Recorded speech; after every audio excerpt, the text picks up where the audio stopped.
Assalamualaikum warahmatullahi wabarakatuh. Bismillahirrahmanirrahim. Nahmaduka ya ghafuru ya syakuru. Mashalli wa sallim barik ala sayyidina maulana Muhammadin wa ala alihi wa sahbihi aswa'in nama ba'du. Terus riyen wonten cerita udan niku rahmat. Jadi nak sampean melayu saking udan berarti melayu saking napa? Rahmat. Terus cara berpikir niku udan niku rahmat. Terus termasuk tobat sing sah niku dawuh Imam Ghazali kon adus nganggo banyu udan sing ceblok langsung. Mergo nak liwat kenteng kadang kentenge iku hasil sumbangan proposal. Terus pun sing langsung mawon, sing liwat plastik pun mboten mandi niku. Mboten mandi niku sing niku mau sama niku. Terus dulu di antara syarat tobat niku dawuh Imam Ghazali niku adus udan sing perawan, maksudnya sing asli ceblok saking putih langit niku langsung sampean ombe. Nak tepak nggih tobat, nak mboten tepak nggih lara niku. Kenapa sholat itu lebih indah ketimbang nikmatal wiqo misalnya, nikmatnya hubungan biologis? Jawabnya ulama itu gini, lucu jawabannya sederhana. Nikmatnya kamu punya anak itu apa? Jawabnya ulama itu lucu. Kalau sakit dia sembuh, kalau hilang dia datang. Saya ulang lagi ya, kalau sakit dia sembuh, kalau hilang dia datang. Sekarang orang tua yang punya anak sakit koma di UGD atau di emergency, itu senangnya tuh mengalahkan kesenangan apa saja.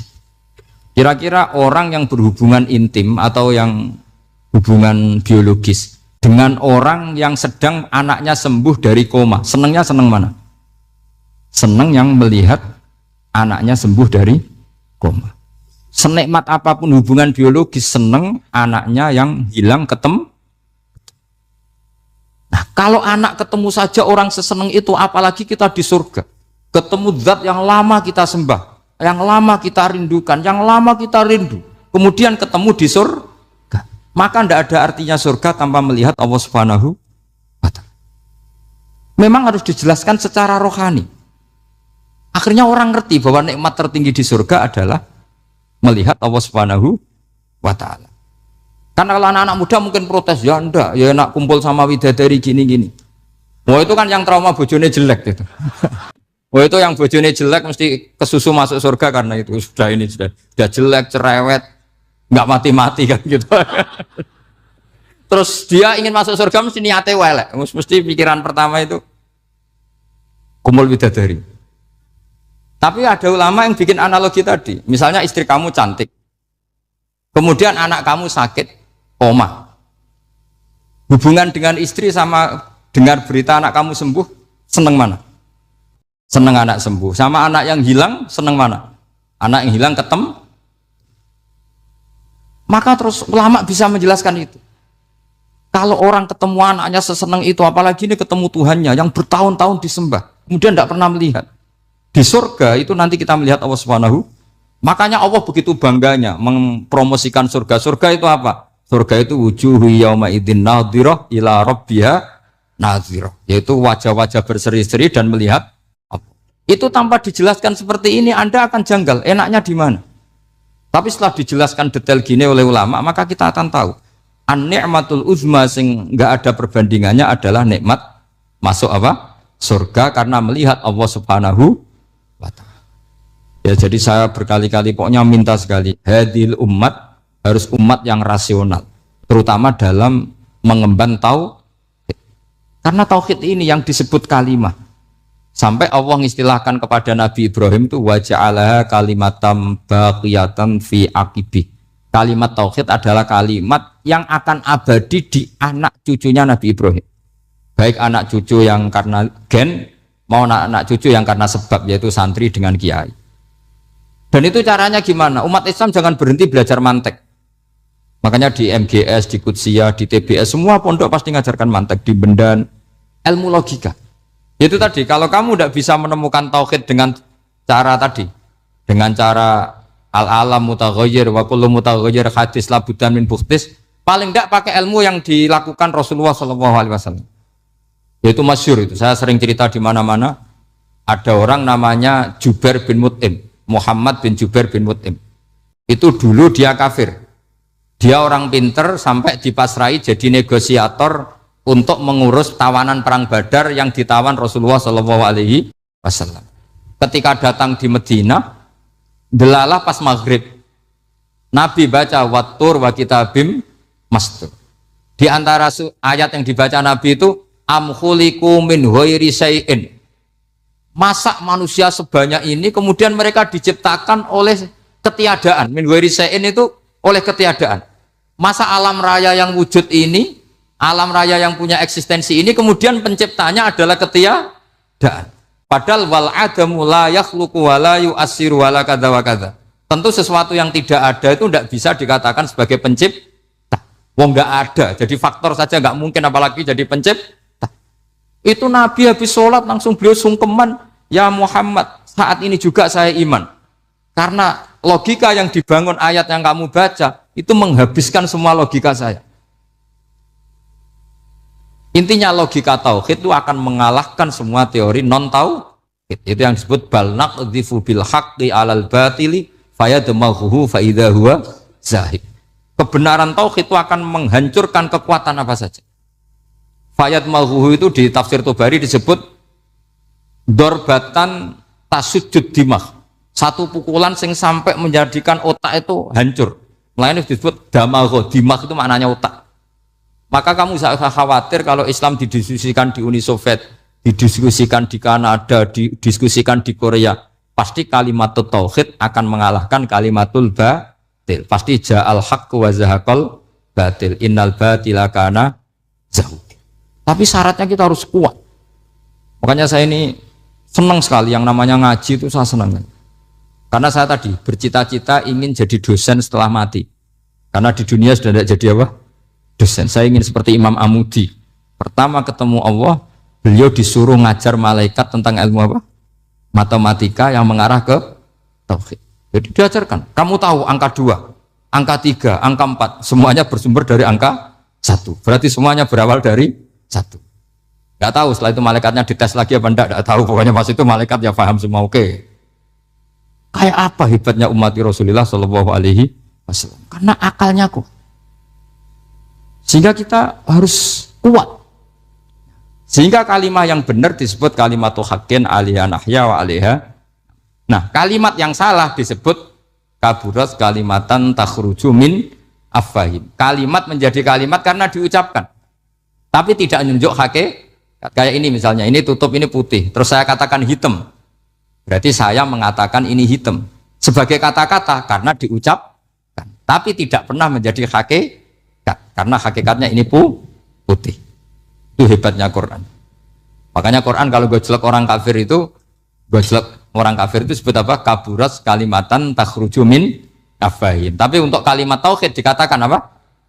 Yusabbitu walladzina amanu bil qaulif tsabit fil hayatid dunya wa fil akhirah. Sebagian disebutkan wa ja'alaha kalimatam baqiyah.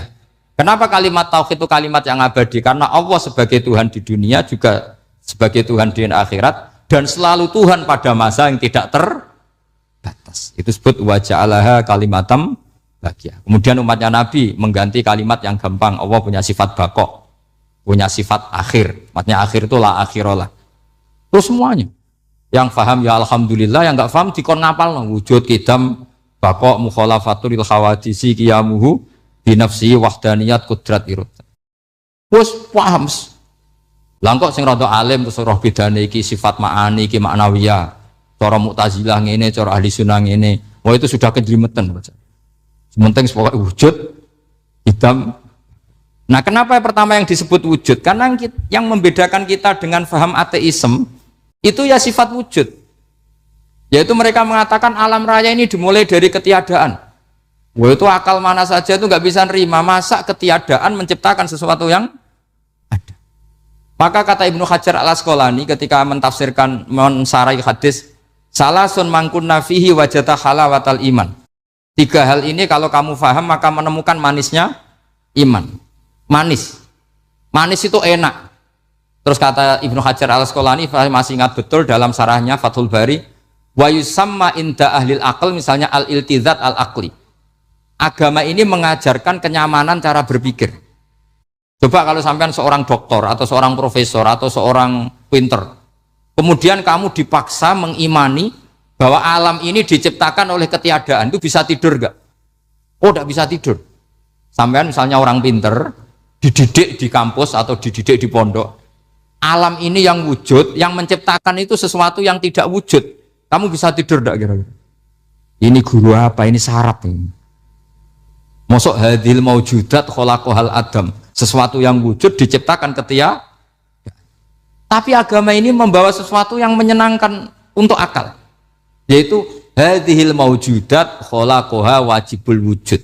Maujudat yang wujud ini diciptakan super maujud, yaitu oleh bahasa pondok disebut wajibul wujud.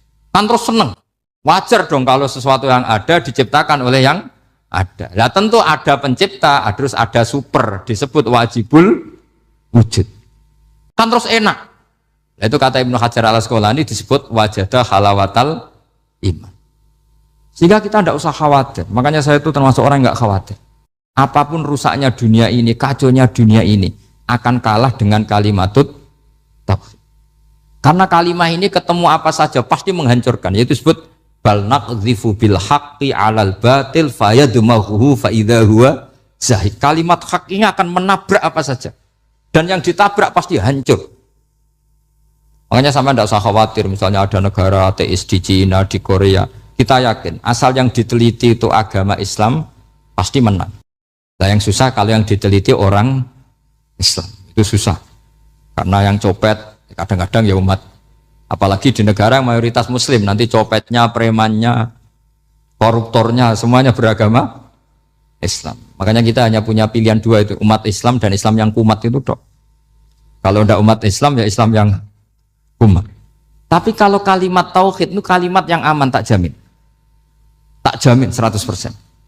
Sehingga saya itu kalau ditanya profesor Pak Bah, kalau suatu saat Indonesia jadi negara yang sangat terbuka, kemudian ada sekolah perbandingan agama, menurut Anda prospek Islam gimana? Saya jawab asal yang dikaji Islamnya bukan orangnya, pasti Islam tetap prospek. Asal yang dikaji apa? Islamnya bukan orangnya. Kalau orangnya ya masya Allah. Ya itu tadi kalau tidak umat Islam ya Islam yang. Terus kalau matur nuwun sangat jenengan hormat teng Raden Asnawi. Beliau sekarang generasi keempat ya, wonten sing generasi ketiga. Nasab kula kepanggih Raden Asnawi teng Asnawi sepuh. Terus Mbak Raden Asnawi gada bah namine Abdullah Husnen, terus Ibu Ayu Sofia niku binti Asnawi sepuh. Kula buyut kula kandung damaran niku Hafsah binti Maksum bin Soleh bin Asnawi sepuh. Kenapa saya cerita zuriyah? Terus satu peradaban. Gini bahasa Indonesia mohon nggih. Sane gaul. Satu peradaban itu yang bisa bangun itu dzurriyah. Dzurriyah itu komunitas gen. Meskipun nanti komunitas gen itu bisa disadap atau dibajak oleh orang-orang yang tidak gen. Jadi agak ilegal tapi itu sah. Karena sampean bisa misalnya kalah nasab sama saya, misalnya bilang nanti ketemu di Nabi Adam saja Gus gitu. Nanti pasti kita ketemu di siapa? Nabi Adam. Terus kedua, kekalahan nasab itu udah abadi karena nanti setelah jenengan ditanya di kuburan, bapak kamu siapa? Itu disuruh jawab Nabi siapa? Ibrahim. Terus kekalahan nasab sampean nanti berakhir di kuburan karena nanti dijawab siapa bapak kamu, disuruh jawab siapa? Nabi Ibrahim. Jadi yang punya bapak Karmen apa itu sudah selesai, sudah nggak dipakai lagi. Nanti pakai siapa? Nabi siapa? Ibrahim. Nah, kenapa saya cerita bahwa nasab gen itu akan disatukan oleh satu visi ilmiah yang objektif. Gini ku jawe Nabi Yusuf, wattaba'tu millata abai Ibrahim wa Ishaq wa Yaqub. Terus dawe Nabi Yusuf, maka nalana an nusyrika billahi min syai'. Jadi saya ngikuti leluhur saya. Ini dengerin ya, saya ngikuti leluhur saya, yaitu Nabi Yakub bin Ishak bin Ibrahim. Leluhur saya itu siapa? maka nalana an nusyrika billahi min syai', yaitu keluarga besar yang tidak pernah melakukan kemusyrikan. Ya, keluarga besar kami punya tradisi tidak pernah melakukan kemusyrikan. Dan bahkan itu dibahasakan tidak mungkin kita ini melakukan kemusyrikan. Maka nalana itu kira-kira kalau bahasa Indonesia itu kita ini tidak mungkin melakukan kemusyrikan. Nah, kenapa demikian? Itu berangkat dari logika yang permanen. Disebut yusabbitu Allahu alladziina aamanu bil qouli tsabiti fil hayatid dunya wa fil akhir. Logika permanen itu begini misalnya. Kita ini kan hidup dari bapak dari ibu terus sampai Nabi Adam. Kemudian setelah Nabi Adam ini berakhir, kemudian kita mau tidak mau berpikir Nabi Adam itu siapa? Terus diterangkan ternyata Nabi Adam itu satu makhluk hidup yang mulanya dari tanah. Lewat wahyu Allah, lewat titah Allah kun, kemudian jadi manusia yang bernama Adam. Sebelum Adam ada bumi, ada langit, ada cakrawala macam-macam. Kemudian itu kita rumuskan lagi, asal usulnya adalah tidak ada. Adamiyun makhdun. Akhirnya kita tahu bahwa alam raya ini diwujudkan setelah dari tidak ada. Nah, tentu terus kita berpikir dari tidak ada menjadi ada itu pasti penyebabnya adalah sesuatu yang ada. Nah, yang ada itu disebut wajibil wujud. Karena wajibil wujud ini wujud sendiri, nggak ada saingannya. Karena Allahu wala syai'amahu, Allah ada dan tidak ada pesaingnya. Maka kita ini berpikir nggak mungkin ada kekuatan manapun yang menyamai Allah. Sehingga nggak ada Yesus mungkin menyamai Allah, nggak ada Fir'aun, nggak ada Lata, nggak ada Uzza. Makanya disebut maka nalana an nusyrika billahi min syai'. Kita ini tidak mungkin melakukan kemusyrikan.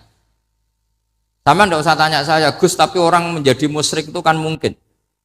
Jawabannya itu tetap nggak mungkin. Kemusyrikan itu satu teori yang nggak mungkin.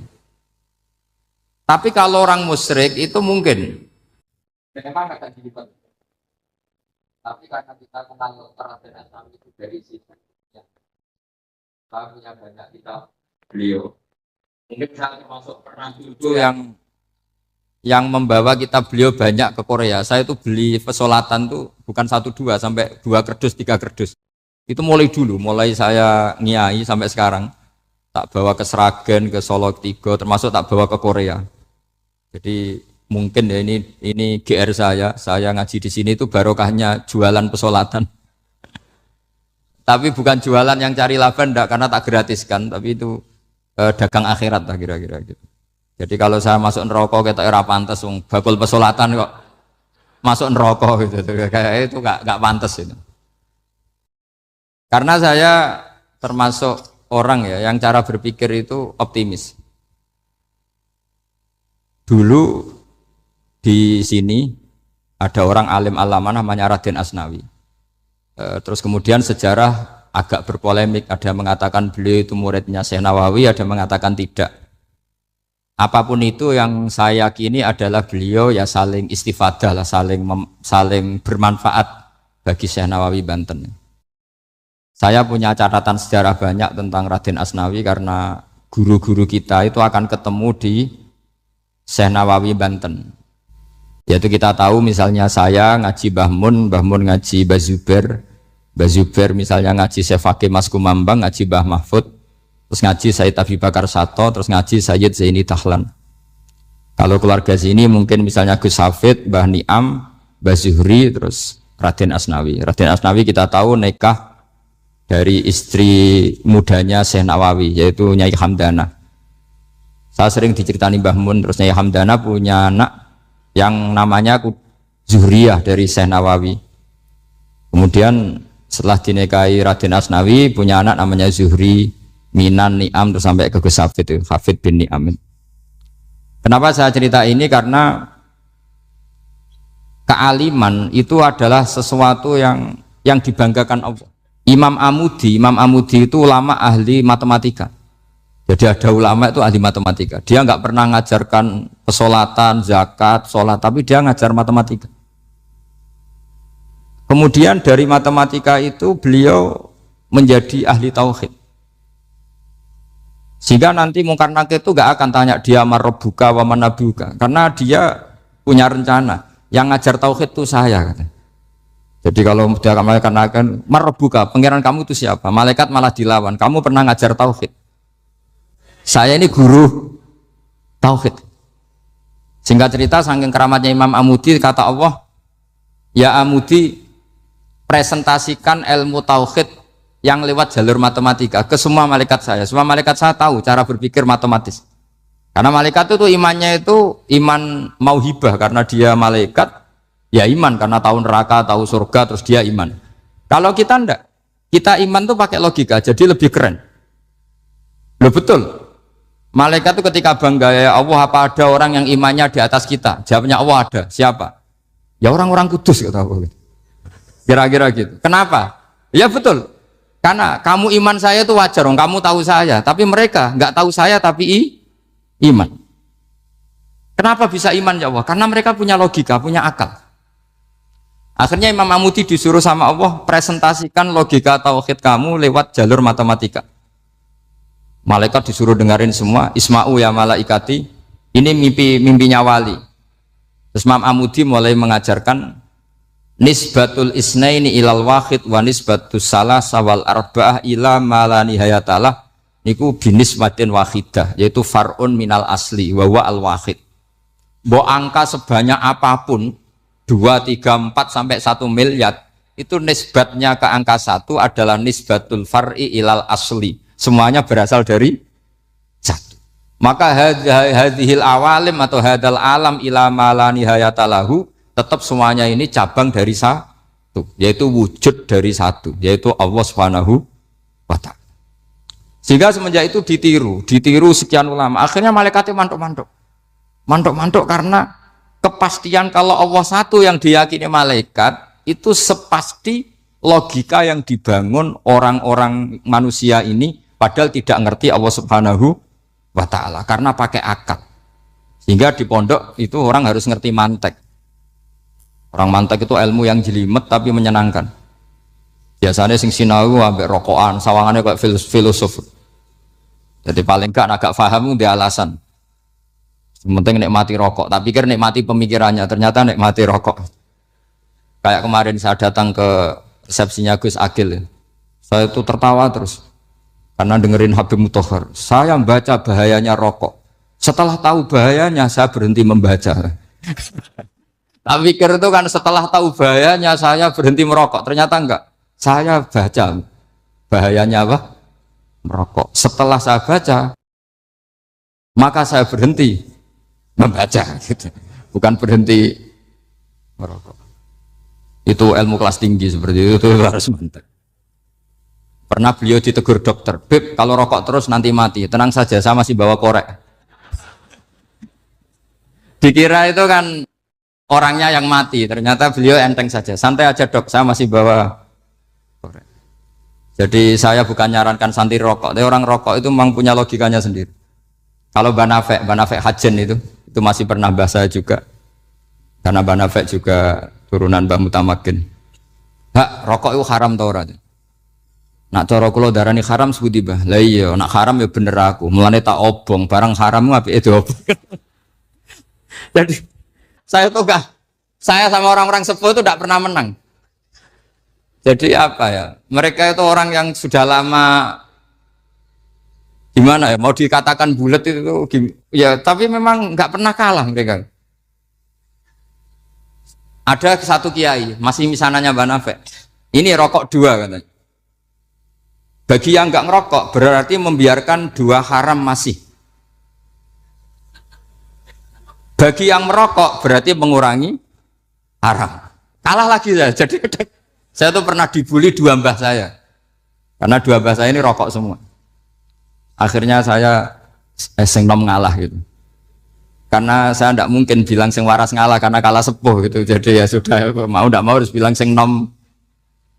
Tapi yang penting itu kita mendengar. Jadi ternyata sepinter-pinternya kita itu mesti kalah pinter sama yang sepuh-sepuh itu. Jadi kalau tahu bahayanya rokok lewat membaca ya harus berhenti merokok, berhenti membaca katanya. Nah malaikat ini cerita lagi malaikat.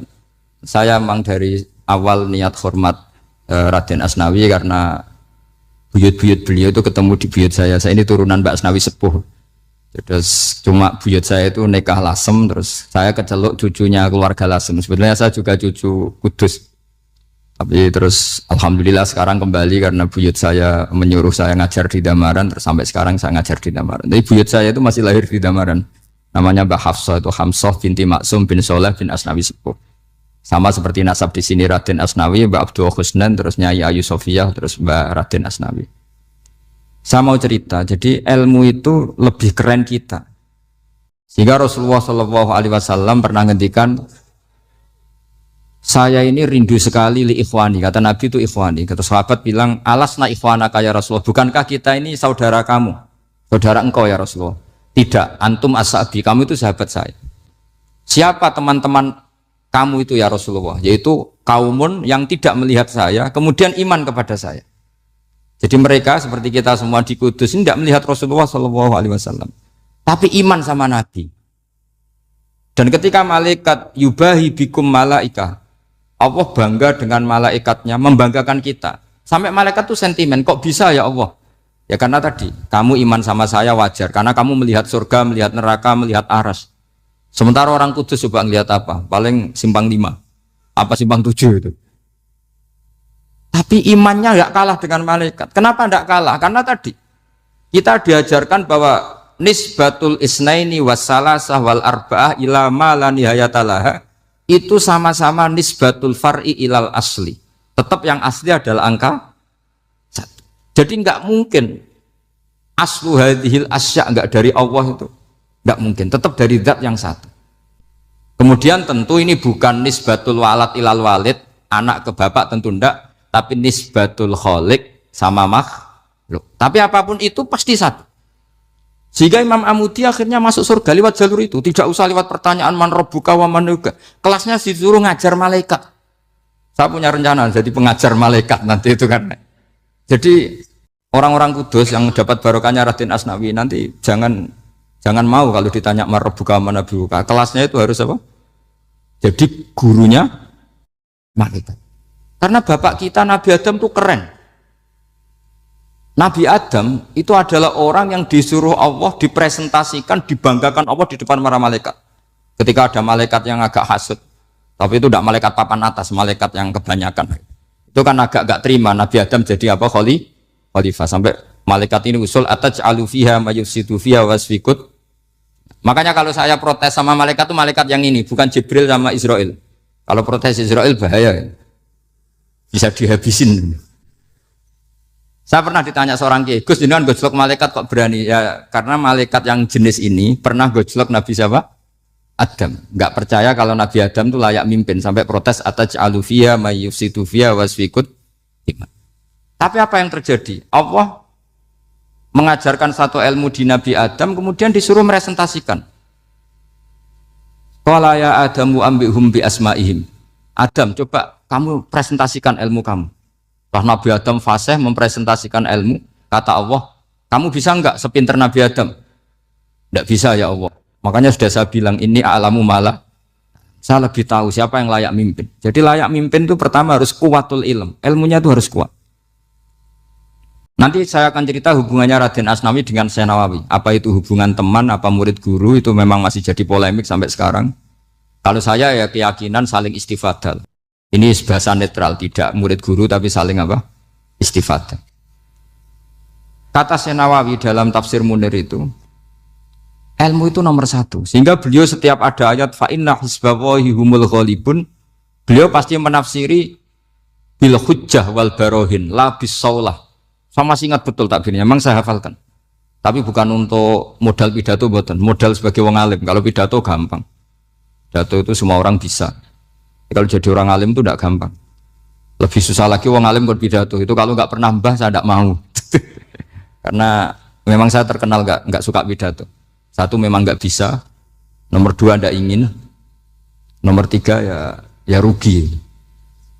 Karena pidato itu nasib-nasiban ini. Kalau nasib baik kamu tidak paham itu, wah Gus Ba ilmunya tinggi sehingga kita tidak paham itu kalau nasib baik.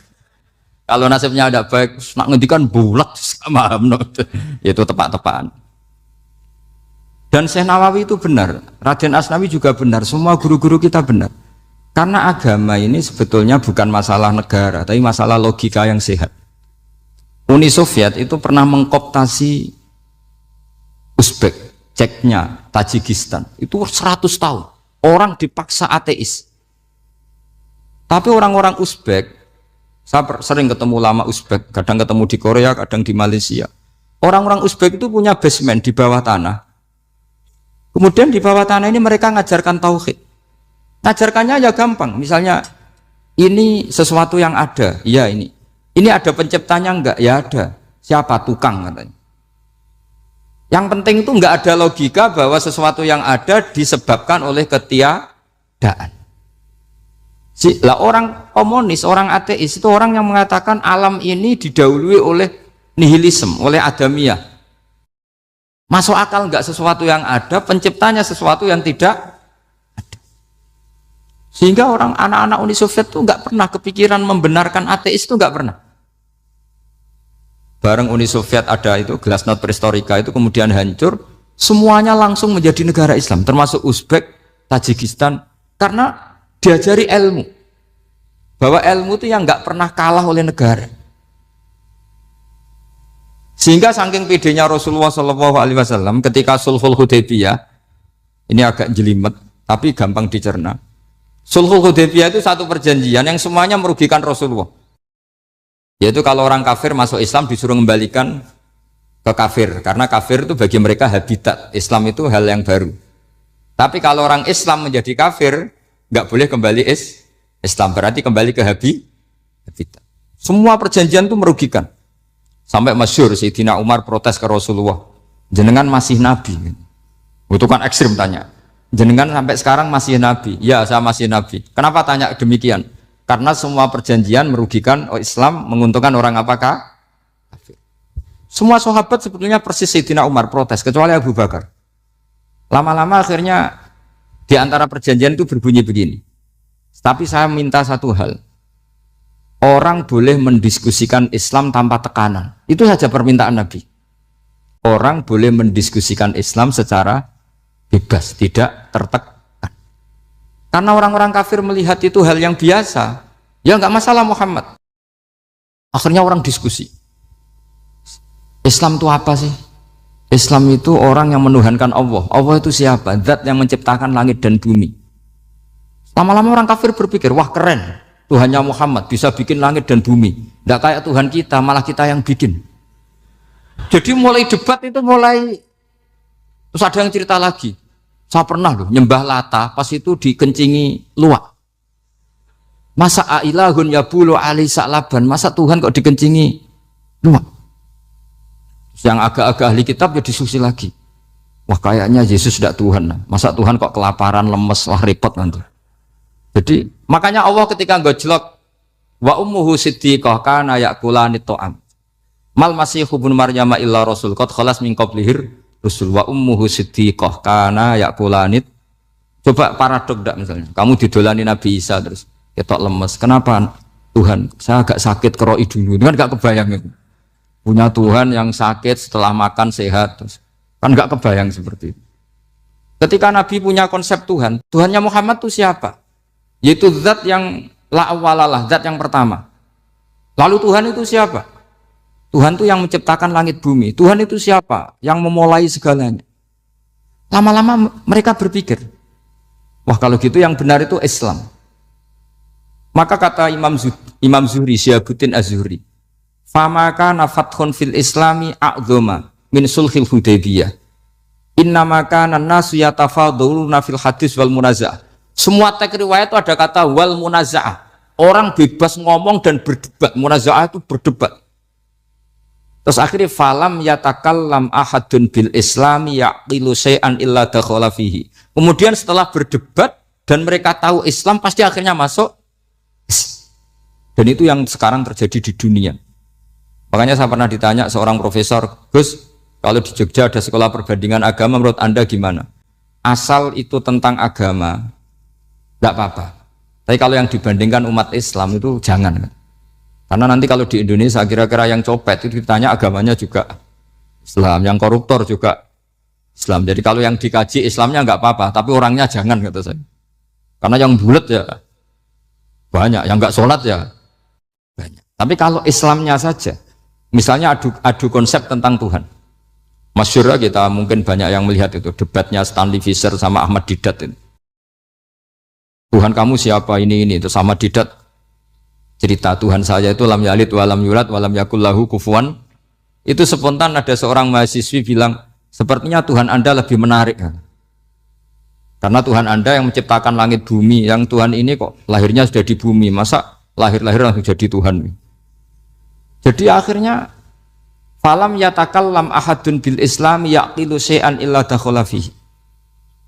Sehingga agama ini apa? Agama itu adalah kalimat tauhid. Kalimat itu apa? Logika yang terbangun. Nah, ketika logika itu terbangun, maka disebut yusabbitu Allahu alladzina amanu bil qaulis tsabit fil hayatid dunya wa fil akhirah. Allah itu akan menetapkan satu kaul, satu presentasi ilmiah atau satu kesimpulan ilmiah. Yang kesimpulan itu nyata benarnya. Dan ini akan nyata terus baik di kehidupan dunia maupun kehidupan apa? Akhir. Seperti Allah sebagai Tuhan. Itu akan nyata terus. Di dunia Allah ya Tuhan, nanti di akhirat juga Tuhan. Tapi Tuhan selain Allah, maka menjadi Tuhan ini nunggu ada yang menuhankan. Misalnya Fir'aun, itu jadi Tuhan karena ada yang menuhankan. Sekali dia mati, dia sudah aset wisata, bukan Tuhan lagi. Makanya gejolokannya orang ulama Arab, kalau ketemu ulama Mesir, kalau gejolokan itu lucu. Orang Arab, ada Abu Jahal, Abu Lahab, penggaweane ngusir Nabi. Gitu. Itu gejolokannya ulama Mesir. Kata ulama Arab, kamu gayanya benci Fir'aun, tapi rizki kamu dari wisata melihat Fir'aun. Itu gejolokan. Gejolokannya ulama Arab sama ulama Mesir. Sehingga agama ini mengajarkan apa? Satu kalimat. Makanya kamu harus belajar mantek. Dulu Raden Asnawi ya pengajar mantek. Dulu buyut saya di sini Mbah Fauzan, abahnya Mbah Pah itu, mbahnya itu juga pengajar mantek. Karena di antara yang diceritakan Allah itu wa ja'alaha kalimatam baqiyatan fi aqibih. Tugas utama Nabi Ibrahim adalah menjadikan satu logika. Kalimah itu logika. Itu menjadi logika yang abadi. Baqiyah itu abadi. Fi aqibih di anak turunnya Nabi Ibrahim. Misalnya begini, saya beri contoh ya. Misalnya saya mengatakan teh ini hitam, itu menjadi kalimah karena diucapkan, tapi tidak menunjuk hakikat karena tehnya berwarna apa? Kuning. Sehingga Quran kalau menyalahkan orang kafir itu ngendikane kaburas kalimatan takhruju min afwahihim. Omongannya orang kafir itu menjadi kalimat karena diucapkan dari mulutnya. Kenapa menjadi kalimat? Karena diucapkan tapi tidak menunjuk hakikat. Seperti orang mengatakan 2 ditambah 2 itu 10. Itu kalimat, tapi kalimat yang salah. Karena tidak menunjuk hakikat. Seperti orang kafir mengatakan Tuhan itu 3. Itu kalimat karena diucapkan, tapi tidak menunjuk hakikat. Tapi ketika seseorang mengatakan Allah itu Tuhan, Tuhan itu satu, itu disebut kalimatu haqqin 'alaiha nahya wa 'alaiha namut. Memiliki tahlilane wa 'alaiha apa wa biha. Wa 'alaiha apa wa biha. Wa'alaiha ya ada yang tahlilan wa biha, itu nggak tahu sanatnya dari mana, pokoknya ada yang wa'alaiha, ada yang biha. Kenapa dikatakan kalimat tauhid? Karena kalimat yang dari kesimpulan berpikir. Dan agama ini dibawa Nabi Ibrahim itu untuk membawa kalimat tauhid. Ciri utama kalimat tadi, kamu yakin seyakin-yakinnya bahwa nisbatul snaini wassalasah wal arba'ah ila ma la nihayatalaha itu kanisbatisnain ilal wahid, yaitu semuanya far'un minal asli. Aslinya adalah wahid. Sehingga di kitab, saya pernah ngaji Mbah Mun, namanya kitab Al-Husunul Hamidiyah. Itu dikarang oleh ulama-ulama sekarang, itu diajarkan di MGS. Ini mbah-mbahnya Gus Akil, pendirinya madrasah MGS. Itu ada gambarnya di situ. Di situ ada gambar piramida, ada gambar hewan, ada gambar pohon. Kata yang ngarang, gambar sedetail ini, sejelimet ini dimulai dari nuktah wahidah, tetap dimulai dari satu titik, dan ini disebut nuktatil wujud. Jadi mbok orang kudus sebanyak ini tetap dimulai dari satu orang, yaitu Adam. Adam dimulai dari ketiadaan. Lalu siapa al-mujid?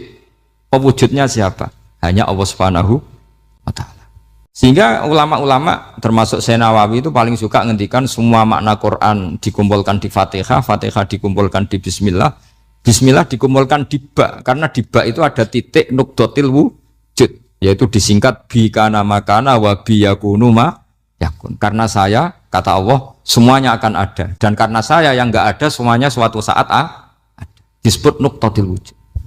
Nah, kita meyakini kalau Allah satu itu seyakin-yakinnya, karena enggak mungkin angka enggak dimulai dari angka satu. Begitu juga gambar seapapun julumete. Misalnya sampean gambar zaman saya kecil, gambar paling favorit itu apa? Kambing bertarung. Itu gambarnya kan susah. Daripada gambar kambing bertarung susah terus dibikin kotak saja, tembok. Kalau tanya gurunya, gambarnya mana? Di belakang tembok, Bu. Ini itu dulu saya diwarai anak-anak nakal.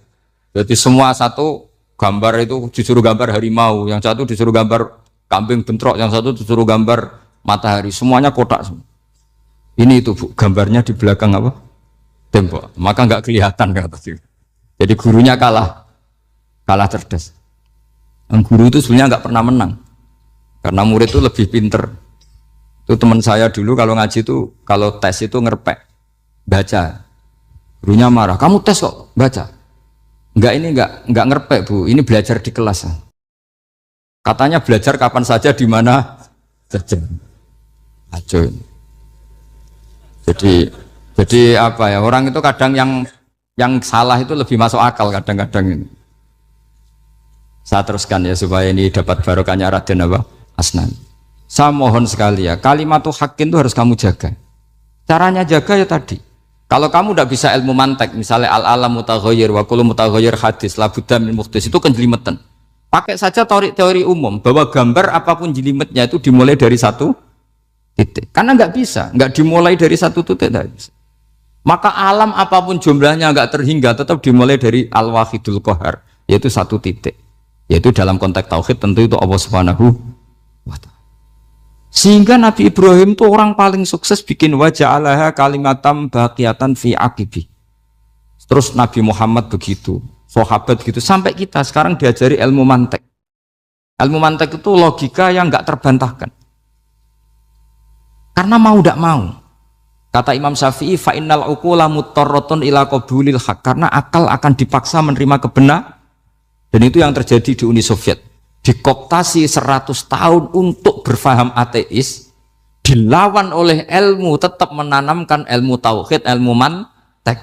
Ketika Uni Soviet secara politik runtuh, semuanya menjadi muslim, termasuk negara-negara yang dulu dikooptasi.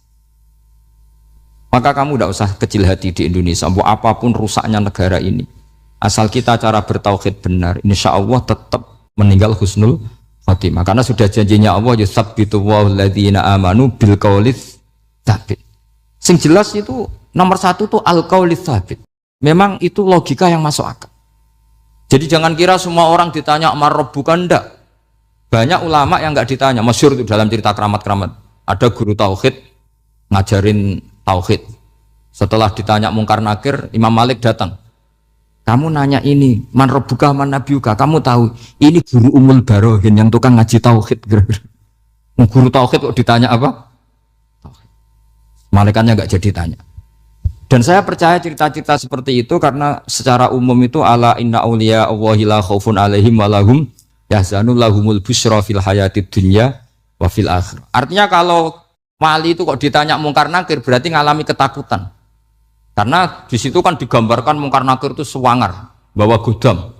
Kalau yang tanya nggak bisa dipukul sampai ajur sak walang-walang. Pokoknya ceritanya kan seru seperti itu.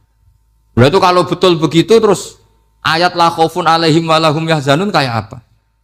Makanya dalam kitab Nashihul Ibad itu ada cerita ini. Sampean boleh nggak sependapat dengan saya, tapi semoga nasib sampean nanti digebuki malaikat. Karena orang itu akan mengalami seperti yang dirasakan.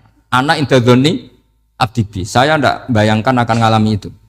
Makanya saya ini ngajar tauhid terus. Paling tidak kalau ditanya marabbuka man nabiyuka, sampean tahu profesi saya. Saya ini pengajar tauhid. Dan biji saya 9. Dulu saya di MGS, kalau ada teman bijinya tauhid kok 4, terus gak ahli swarga, tauhidnya jeblok. Dari kalau bijinya 4 sekali swarga, tauhidnya apa? Jeblok. Tapi yang bijinya 9, ya ahli swarga, tauhidnya itu. Saya dulu bijinya 9. Terus 9 terus sampai tamat. Karena nggak ada biji 10. Karena kalau 10 itu kan terlalu sempurna, nggak baik lah manusia kok sempurna gitu. Jadi sudah 9 aja kan. Tapi sebetulnya pantasnya ya dapat 10. Mergo saake, mergo tenan enggak tahu saya. Di Nasaihul Ibad itu ada cerita gini dan saya percaya itu. Di sarahnya itu. Juga di sarah apa itu yang di sarah Syekh Nawawi itu. Pokoknya saya kalau ingat Raden Asnawi pasti ingat Syekh Nawawi. Saya tidak memastikan apa murid guru apa saling istifadah, yang jelas itu teman dekat, teman fil ilm. Sayyidina Ali itu pernah minta kasaf sama Allah. Saya percaya tidak semua orang alami marbuka ditanya itu.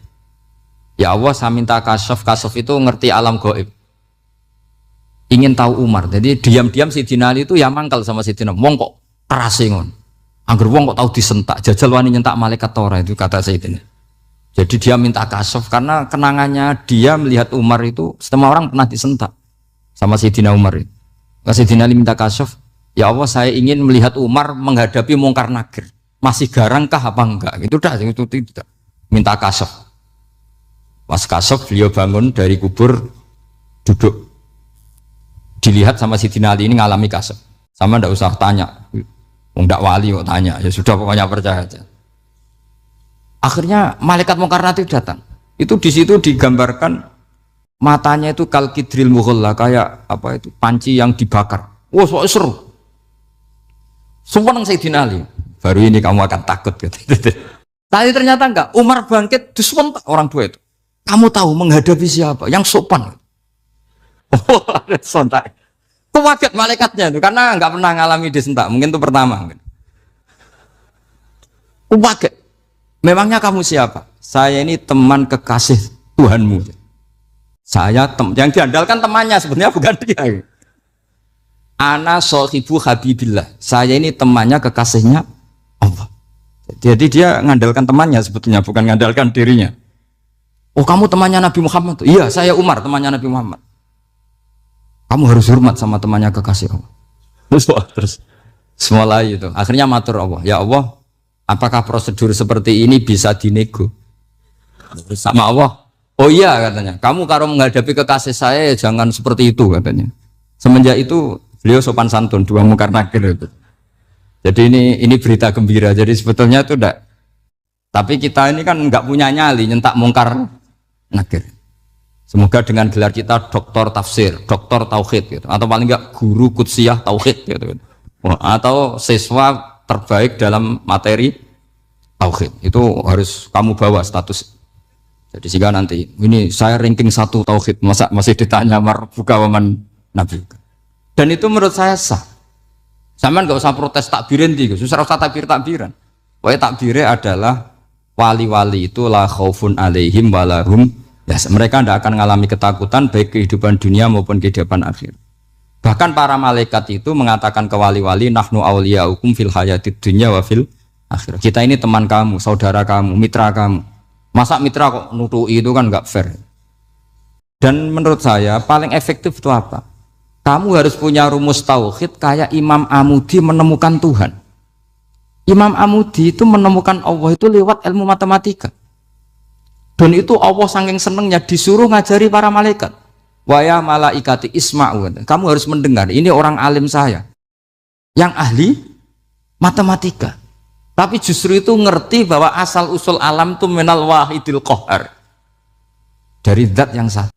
Akhirnya Imam Amudi mulai ngajar tuh. Nisbatus naini wassalah sawal arba'ah ila mana nihayatalaha iku kabeh iku far'ul wahid.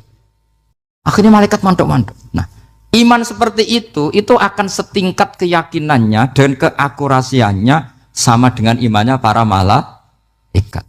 Makanya Nabi ngendikan tubaliman amana bi walam yaroni. Sebagian riwayat disebut sab amarot. Nabi ngendikan sampai 7 kali. Benar-benar keren orang yang tidak melihat saya kemudian iman kepada apa yang bisa menemukan itu? Hanya misalnya contoh paling gampang ya yang dialami para ulama. Ya saya ulang lagi yang dialami para ulama ketika menemukan ilmu ya yang menjadikan mereka mahabbah Rasulullah Shallallahu Alaihi Wasallam. Nabi itu paling suka itu sholat. Nabi itu paling seneng sama sholat. Wa qurratu aini fi sholat. Terus beliau ngendikan as-sholatu imaduddin. Terus beliau kalau muji sholat itu sundul langit. Sampai beliau kalau banyak masalah itu bilang ke Bilal, arikhna ya Bilal, saya kasih istirahat. Itu maknanya mau sholat. Semuanya sholat. Pertanyaannya adalah, apakah mungkin seorang raja yang ambisi jadi raja, kemudian yang dikampanyakan adalah orang supaya sholat? Tentu kalau Nabi seorang raja, beliau akan kampanye gimana? Narik upeti kayak apa, narik pajak kayak apa, biar Nabi kaya. Enggak. Nabi itu paling tersiksa kalau orang tidak sholat, tersiksa kalau orang tidak sujud. Loh, kalau beliau seorang raja, ngapain mempopulerkan sholat? Maka makna sholat imaduddin adalah, sholat itu tiang agama. Maknanya tiang agama, kamu akan tahu betul kalau dia seorang Nabi. Karena apa? Yang diajarkan adalah sholat. Coba untungnya apa bagi Nabi Muhammad ketika umat Islam sholat? Kan tidak ada untungnya sama sekali. Justru itu kelihatan kalau dakwah beliau itu dakwatul haq, mengajak kebenaran. Loh, wong kok kampanyane kon sholat? Mestinya nak kepengen sugih kan kon bayar pajak, upeti. Tapi enggak, Nabi itu ngajarkan apa? Orang supaya sholat. Dan ini diimplementasikan sama Raden Asnawi. Beliau ngarang pesolatan. Orang sealim itu yang dikarang pesolatan. Makanya saya tuh kagum. Saya saksinya banyak. Tanya murid-murid saya kalau beli pesolatan, saya kerdus, saya kirim ke Korea, terus ke pedalaman-pedalaman. Karena